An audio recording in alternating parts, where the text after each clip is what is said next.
Hey, salam. Deməli, biz xaricə gedəndə və bizə viza lazım olanda biz 1000 problemin altından çıxırıq. O qədər sənəd yığmaq lazımdır. Həmin səfiri inandırmaq lazımdır ki, valla mən gəyə burada problem eləyən deyiləm. Belə baxıb gəlirəm, bir gözlə baxıb qayıdıram və salam. Düzdür, mən bu məsələ haqqında heç fikirləşməmişdim və bu yaxınlarda xarici bir qonaq üçün viza almağa kömək elədim. Başım dərdə girdi ona görə. Xaricilər üçün Azərbaycana viza almaq çox asan. Bu asan viza ilə viza almaq ya 3 günə verirlər, ya 3 saata verirlər. Vəssalam. Sayta daxil. Sayta yox. Asan vizanın saytına daxil olursan, məlumatları doldurursan, pasportun skanını yükləyirsən, vəssalam. Bir də ödəməni eləyirsən. 3 saat və yaxud 3 gün ərzində viza tam hazır olur. Niyə vurğuladım ki, asan vizanın saytından eləmək lazımdır? Bu xarici qonaq mənə müraciət edəndə ki, mən Azərbaycana getmək istəyirəm, vizanı necə ala bilərəm? Dedim, narahat olma, mənlikdir. Tez girdim Google-a, yazdım Azərbaycan asan viza, çıxdı da cavablar. Elə ilk linka girdim, çünki normalda ilk link ən doğru link olmalıdır da yəqin. Heç nə şübhə doğurmadı. Girdim, doldurdum hər şeyi və ilk dəfə elədiyimə görə qiymətlərdən xəbərim yoxdur. Elə bildim ki, indi 3 günə verirlərsə qiymət yəqin yüksək olar.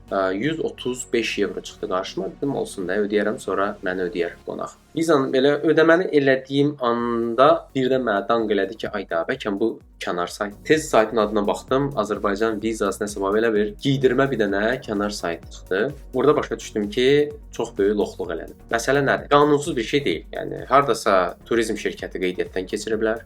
Google-da çox gözəl iş görüblər ki, sən Azərbaycan viza, asan viza yazdığında ilk onlar çıxsın. Və sən Google-da bunu axtaranda ölkədən ölkəyə fərq var. 4, 5, 6 sətir, bax bu cür saxta yox, kənar saytlardır. Yenə qanunsuz bir şey eləmir. Sən o turizm şirkətinə müraciət edirsən, turizm şirkəti sənin sənədlərini götürür, asan vizaya müraciət eləyir, 26 evro rüsumu ödəyir, qalan pulu götürür qatdı, qoyur cibinə.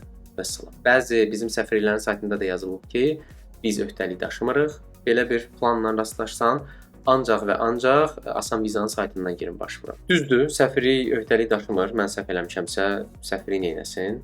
Diqqətli olmamışam. Amma asan vizanın komandası məncə bu işin üzərinə düşməlidir və məncə bizim təhlükəsizlik orqanları da bu işin üstünə düşməlidir. Niyə?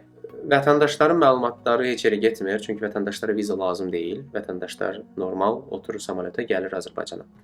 Amma vətəndaşların ailələri var ki, xarici vətəndaşdır. Məsələn, hələ Azərbaycan vətəndaşlığını almayıblar və o adam Azərbaycana gələndə ona viza lazımdır. Və yaxud Azərbaycana gələn hər hansı bir xaricidirsə, bu Azərbaycana gələcək də əvvəl-axır. Bu insanın pasport məlumatları hansısa kənar bir saytın bazasında yerləşir. İndi o saytın arxasında kimlər durur? Nə bilirik, bəlkə düşmən ölkənin yaratdığı bir saytdır. Azərbaycana gələn bütün insanların məlumatlarını toplayırlar, sonra lazım olanda çıxardıb ondan necə sui-istifadə edə bilərlər. Allah eləməsin. Və yaxud Azərbaycan vətəndaşının ailə üzvünün məlumatları gedir naməlum bir yerdə yığılır. Heç nə də eləyə bilmərsən, çünki rəsmən baxsan turizm şirkətidir. Sən onlara öz pasport məlumatlarını göndərmisən, pasportun şəklini göndərmisən. Asan viza əslində bu qədər gözəl bir servis təklif elədiyinə rəğmən bu cür böyük bir boşluq var da ortada. Bu vizaya başvuran insanların bir çoxu əslində bir çox xarici əslində çıxışıb həmin o kənar sayta ödəyir, məlumatlarını göndərir kənar sayta.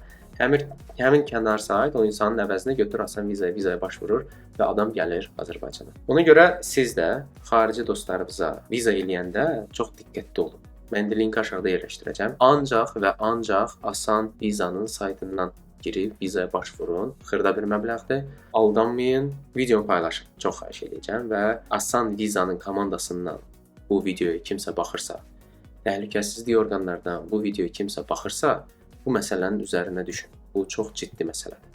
Sağ olun.